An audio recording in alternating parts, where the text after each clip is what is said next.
Welcome to dear students guys. इस video में कक्षा 9वीं के छात्रों के लिए त्रैमासिक परीक्षा जो कि गणित विषय का पेपर, इसका complete question paper with solutions लेकर आ चुके हैं। तो आपको पूरा वीडियो देखना है क्योंकि इस वीडियो को देखने के बाद डेफिनेटली एग्जाम में अच्छे स्कोर कर सकते हो, क्योंकि यहाँ पर हम सभी प्रश्नों के आंसर्स आपको बताने वाले हैं। तो पहला प्रश्न दिया हमारे पास, सही विकल्प चुनकर लिखिए, जिसमें है 125 की घात 1/3 का मान होगा। तो देखिए आपको क्या करना है, 125 के गुणनफल बनाना है। तो आप लिखोगे 5 गुणित 5 गुणित 5, इसको इस तरीके से लिख सकते हैं। और पूरे की घात है 1/3, तो यहाँ पर आपको लिखना है 1/3। अब हम लिखेंगे 5 की घात कितनी हो जाएगी, 5 है 3 बार तो 3 गुणा इसकी घात 1/3। 3 से 3 कैंसिल आउट हो जाएगा, हमारे पास कितना बचेगा 5। तो बा वाला इसका करेक्ट आंसर हो जाएगा 5। अगला जो क्वेश्चन है हमारे पास, दी गई आकृति में छायांकित, उसको छायांकित भाग को भिन्न के रूप में लिखना है। तो देखिए जो छायांकित भाग है हमारे पास यह है 1, और अगर पूरा भाग करें उसके तो 1 2 3, तो इसका सही आंसर आएगा 1/3, जो कि यहाँ पर नहीं है। तो आप इसमें कोई भी आंसर लगा के आओगे आपको 1 नंबर मिलेगा। अगला क्वेश्चन से, एक परिमेय और एक अपरिमेय संख्या को योग या अंतर एक होगा। तो यहाँ पर देखिए आपको अपरिमेय शब्द को ध्यान रखना है। किसी भी जो परिमेय संख्या से अपरिमेय संख्या को जोड़ेंगे या घटाएंगे तो हमेशा आएगी अपरिमेय संख्या। तो यहाँ पर आप इसका सही आंसर लिखेंगे बा वाला, जो कि है अपरिमेय संख्या। और आगे देखिएगा ध्यान से, हमें 0.6 और 0.4 का गुणनफल ज्ञात करना है। तो देखिए हम क्या करते हैं, सिंपल से इसका गुणा करते हैं। तो इसका हम सिंपल से गुणा कर लेते हैं। तो देखिए 4 छंग कितना आएगा हमारे पास 24, और कितने कितने अंक के बाद दशमलव 1 2, तो हम यहाँ पर 2 अंक के बाद दशमलव लगा देते हैं। तो इस तरीके से इसका सही आंसर आएगा ये वाला, बा वाला इसका करेक्ट आंसर हो जाएगा। अगला देखिएगा ध्यान से, हमारे पास 1 दर्जन केले का मूल्य 48 रुपये, तो 8 किलो का मूल्य होगा। देखिए 1 दर्जन का 48 है, तो हमें सबसे पहले 1 केले की कीमत निकालना, फिर हम 8 की निकाल सकते हैं। तो चूंकि हम जानते हैं 1 दर्जन में कितने केले होते हैं 12, तो हम 48 को 12 से भाग दे देंगे, तो हम 1 केले का मूल्य निकाल लेंगे। तो 12 कम 12 24 12 31 12 चौक 48, तो 1 केले का मूल्य है 4 रुपये। तो हम क्या करेंगे, 4 गुणित 8 करेंगे तो कितना आ जाएगा, 8 चौको 32। तो यहाँ पर इसका सही आंसर आ जाएगा बा वाला 32 रुपये। अब देखिएगा ध्यान से, हमारे पास ये जो खाली कोष्ठक है इसके अंदर हमें संख्या भरना है। तो देखिए हम इसका गुणा कर लेते हैं 12 और 8 का। तो देखिए 8 दूनी, हम 8 दूनी करेंगे तो कितना आएगा, 16 की 6 बचा कितना है, एक 8 कम 8 और एक 9, तो यह जाएगा 96। अब देखिए हमें 16 में ऐसी संख्या से गुणा करना है कि हमारा जो आंसर है वो 96 आए। तो हम देखिए गुणा करके देखते हैं। तो देखिए इसका आंसर आएगा, सही आंसर आएगा 6। यहाँ पर आ वाला इसका करेक्ट आंसर होगा। हम 16 में 6 का गुणा करेंगे तो हमारे पास आएगा 96। तो ये दोनों बराबर आपस में हो जाएंगे। और आगे हम देखते हैं रिक्त स्थानों की पूर्ति करना है। तो यहाँ पर हमें 5728 में 7 का स्थानीय मान लगाना है, बताना है। तो देखिए स्थानीय मान किसी भी संख्या का निकालने के लिए हमें उस संख्या को लिखकर उतने जीरो लगा देना है, उसके बाद जितने अंक हैं उतने जीरो लगा देना है। तो देखिए 7 के बाद कितने अंक हैं यहाँ पर 2, तो हमें 2 जीरो लगाना है, तो एक जीरो को हम यहाँ से हटा देते हैं। तो ये इसका स्थानीय मान आ जाएगा, कितना आएगा 700। फिर यहाँ पर देखिएगा ध्यान से, 3/5 में 1/5 को घटाना है। तो उसको घटाने पर हम क्या करते हैं, इसका सिंपल एलसीएम लेते हैं। एलसीएम आता है हमारे पास 5, तो ये आएगा 3 ऋण 1। ठीक है, तो जब हम इसको घटाएंगे आपस में तो आएगा 2/5। तो इसका सही आंसर हम लिखेंगे 2/5, ये इसका करेक्ट आंसर हो जाएगा। अब हमें क्या करना है, जो 50 में 7 का भाग देना है और शेषफल हमें बताना है। तो देखिए हम इसका भाग देंगे। तो मतलब 7 एकम 7 7 दूनी 14 7 21 7 चौक 28 7 अपन 90 7 छंग 42 सत्तू सत्तू 49। कितनी बार भाग जाएगा, 7 बार, और कितना बचेगा आएगा 49, एक बचेगा हमारे पास। तो एक क्या हो जाएगा इसका शेषफल। तो शेषफल का मान आप यहाँ पे लिखिएगा 1। अब देखिए जो बहुपद है पी एक्स बराबर 2x भागित 5 का शून्यक है। तो देखिए इसका शून्यक निकालना बहुत ही सरल है। आप क्या करोगे, इसके बराबर रखोगे 0। तो हम क्या करेंगे, 2x बराबर 5 का इधर पक्षांतर कर देंगे, सॉरी यहाँ पर हम क्या करेंगे, देखिए हम इसका क्या करेंगे, हमको कुल मिला के x की वैल्यूज चाहिए। तो हम क्या करते हैं यहाँ पर, तो देखिए बच्चों यहाँ पर ये प्लस है आई थिंक। तो यहाँ पर देखिए हम क्या करेंगे, 2x, मतलब यहाँ पर हम लिखेंगे 2x प्लस 5 बराबर, हम रख सकते हैं 0। तो जो 2x बराबर आ जाएगा हमारे पास -5। तो x बराबर आ जाएगा हमारे पास -5/2। तो इसका जो शून्यक आएगा ये आएगा ऋण 5/2, ये इसका शून्यक आ जाएगा। तो इस तरीके से आप इसको सॉल्व कर लेना। और आगे हम देखते हैं। देखिए अब आगे हमारे पास जो क्वेश्चंस है, इसमें हमें क्या करना है, यहाँ पर हमें दिया ऋण 3, ऋण ऋण 2 और भागित 3। तो ये इसको हमें हल करना है। तो देखिए हम क्या करते हैं, हमने लिखा ऋण 3 और हम इस ऋण को खोलेंगे तो ऋण ऋण हो जाएगा 2, मतलब धन के 2 हो जाएगा और भागित क्या जाएगा हमारे पास 3। तो देखिएगा ये भागित 3 है हमारे पास, तो हम इसको हल करेंगे। तो हम क्या करते हैं अब यहाँ पर, सॉरी बच्चों, यहाँ पर देखिए ये भागित नहीं है, ये प्लस है एक्चुअल में।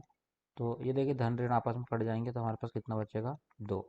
तो ये आ जाएगा 2। और अगला जो क्वेश्चन है, एक घन में कितनी फलक होती हैं। तो जो घन होता है, घन आपने देखा होगा कुछ इस तरीके की आकृति आती है, ये होती है घन। ये घन की आकृति होती है। तो ये जो इसके जो मतलब इसके जो भुजाएं होती हैं इस तरीके की, ये इसकी कहलाती है फलक। तो इसकी जो फलक आप गिनोगे इसमें तो ये फलक आएगी 6। तो इसकी संख्या होती है, फलकों की संख्या 6। अब देखिए बच्चों हमें क्या करना है, सही जोड़ी मिलाना है। तो हम इसको थोड़ा सा जूम कम कर लेते हैं ताकि आपको ठीक से दिख सके। तो देखिए बच्चों अब आपको क्या करना है, इन दो ये इसमें से इसको घटाना है, मतलब ये, और फिर आपको क्या करना है, यहाँ पर इसका सही आंसर देखना है। तो जब हमने पहले वाले को घटाया तो जो इसका जो सही आंसर आएगा ये चौथा आएगा, 0.40। अब हम दूसरे को घटा, दूसरे में देखिए बच्चों हमें सिंपल इसका भाग देना है। तो देखिए हम इसका भाग दे लेते हैं। तो हम क्या करेंगे, देखो 6 कम 6 6 दूनी 12, 6 3 18, कितनी बार कटा 3 बार। 18 के बाद 19 20 21, हमारे पास 3 बचा तो ये हो जाएगा 36। तो 6 कम 6 6 दूनी 12, 6 3 18, 6 चौके 24, 6 पंजे 30, 6 6 36। तो ये -36 आएगा। आप इसमें -36 देख लीजिएगा कहाँ पर है। बच्चों यहाँ पर आप इसका आंसर ये लगा सकते हैं, ये है यहाँ पर, आई थिंक ये 36 है। और अगले हमें क्या करना है, इसका गुणा कर लेना आपस में। तो देखिए हम इसका गुणा करेंगे, तो जब हम इसका गुणा करेंगे 2 से, या हम सीधा कर सकते हैं 35 दूनी 70, ये माइनस माइनस हो जाएंगे हमारे पास प्लस। और हम क्या करेंगे, एक अंक के बाद दशमलव लगाएंगे। तो यहाँ पर हम दशमलव लगाएंगे तो हमारे पास कितना बचेगा 7। तो इसके लिए हम लगा देंगे ये 7 वाले पे। अब हम क्या करेंगे, देखिए माइनस प्लस ये आपस में घट जाएंगे। तो जब हम इसको घटाएंगे तो 5 में से 5 जाएगा 0।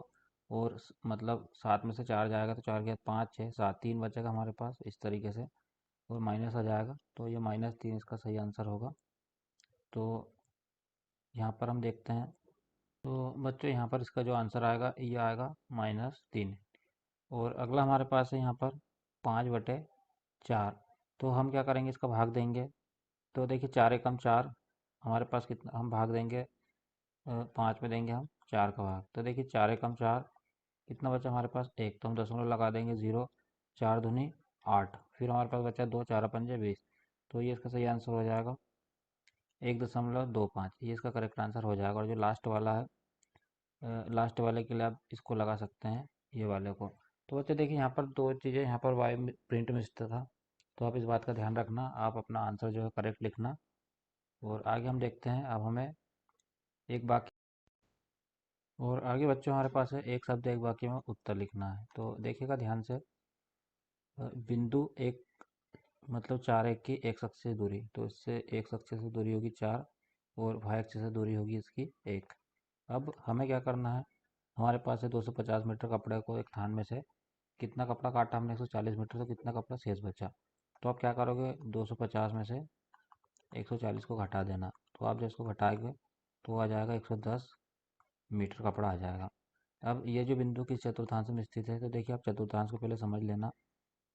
ये होता है प्रथम चतुर्थांश, ये होता है द्वितीय, ये होता है तृतीय, और ये होता है चतुर्थ। इस तरीके से चतुर्थांश होते हैं। यहाँ पर दोनों संख्या प्लस की होती है। यहाँ पर क्या होती है, एक संख्या होती है, पहली वाली संख्या को हम x मानते हैं, तो ये प्लस की होती है, ये माइनस की होती है। यहाँ पर दोनों माइनस की होती है, और यहाँ पर एक माइनस की होती है, और एक क्या होती है, एक प्लस की होती है। तो देखिए हमारे पास एक संख्या किसकी है, प्लस की है, और एक माइनस की। तो ये प्लस माइनस, तो ये होगा दूसरी चतुर्थांश। तो यहाँ पर आप लिखिएगा द्वितीय। फिर है, लड्डू का आकार किस ठोस आकृति के समान होता है। तो ठोस आकृति में आप कुछ भी बता सकते हो जो कि लड्डू के आकार की होती है। तो आप इसमें गेंद लिख सकते हो, ठीक है, जो ठोस गेंद आती है, गेंद गेंद का आकार बता सकते हो, या जो भाला आता है भाला बता सकते हो, आपके जो भी आपको लगता है आप उसको बता सकते हो। अब हमें इसका गुणा करना है, तो देखिए इसका आपस में गुणा कर लेना आप। तो हम क्या करेंगे, 6 गुणित 2 करेंगे और जो करनी 5 का करनी 5 से गुणा होगा तो करनी 5 मतलब करनी करनी हट जाएगी। तो देखिए कितना जाएगा, 6 दूनी 12, 12 गुणित 5 तो 12 पंजे 60। इसका सही आंसर आप लिखना 60। और 0 और 1 के बीच एक परिमेय संख्या लिखना, तो ये हो जाएगी 1/2। अब आगे हम देखते हैं, सत्य सत्य बताना है। तो जो रेखिक बहुपद होता है इसकी घात 1 होती है, तो हो जाएगा सही। जो रेखिक बहुपद होता है इसकी घात होती है 1। फिर एक घन में कुल 8 शीर्ष होते हैं, तो हम बना लेते हैं घन। ये हमारे पास है घन, ठीक है। और ये जो इसके शीर्ष होते हैं, तो 1 2 3 4 5 6 7 8, तो एकदम करेक्ट है, ये भी सही है। शंकु एक गोलाकार और ठोस आकृति होती है, तो ये गलत हो जाएगा। शंकु एक त्रिभुजाकार आकृति गोलाकार नहीं होती है। फिर सड़क बनाने वाला रोलर एक बेलनाकार आकृति का होता है, तो ये हो जाएगा सही। फिर मूल बिंदु में भुज एवं कोटि दोनों शून्य होते हैं, तो ये भी सही होगा, मूल बिंदु पर दोनों शून्य होते हैं।